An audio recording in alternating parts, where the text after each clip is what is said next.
গুয়াহাটি মহানগরে ঘটে গেছে এক ভয়ঙ্কর ঘটনা। জাতীয় পর্যায়ের এক টেনিস খেলোয়াড়ের হাতে প্রাণ গেল নিজের মায়েরই। এই ঘটনাটি ঘটেছে গুয়াহাটি মহানগরীতে। এক তীব্র চাঞ্চল্যের সৃষ্টি হয়েছে এই ঘটনা ঘিরে। জাতীয় পর্যায়ের টেনিস খেলোয়াড়ের প্রাণ নিল নিজের মায়ের। এই মুহূর্তের বড় খবর, নিজের মাকে হত্যা করলো কন্যা। বাবা ঘরে না থাকার সময়ে মা মেয়ের মধ্যে ঝগড়ার সৃষ্টি হয়েছিল আর তার ফলে প্রাণ গেল মায়ের। নিজের কন্যা প্রাণ নিল মার।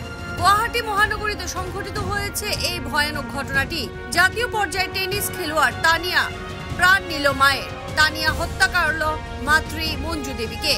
তবে কি কারণে তানিয়া এই ঘটনাটি সংঘটিত করেছে তাতে এখনো আলোকপাত হয়নি। ইতিমধ্যে মহানগর পুলিশ সেই স্থানে উপস্থিত হয়ে তানিয়াকে গ্রেফতার করেছে। তানিয়া বেশ কিছু জাতীয় পর্যায়ে টুর্নামেন্টে খেলেছিল।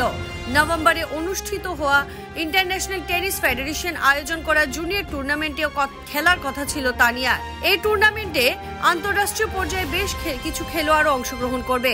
জাতীয় পর্যায়ে তানিয়ার অংশগ্রহণ করার কথা ছিল। নাগাল্যান্ডে অনুষ্ঠিত হওয়া নর্থ ইস্ট অলিম্পিকেও স্বর্ণপদক পেয়েছিল তানিয়ায়। আর সেই টেনিস খেলোয়াড় তানিয়ায় প্রাণ নিল নিজের মায়ের। এদিকে তানিয়ার পিতৃ অর্থাৎ দীপচাঁদ প্রসাদের ভাষ্য মতে মা এবং মেয়ের মধ্যে কি নিয়ে ঝগড়া বেঁধেছিল তা তিনি জানতেন না। যে সময় ঘটনাটি সংঘটিত হয়েছে সেই সময় তিনি ঘরে ছিলেন না।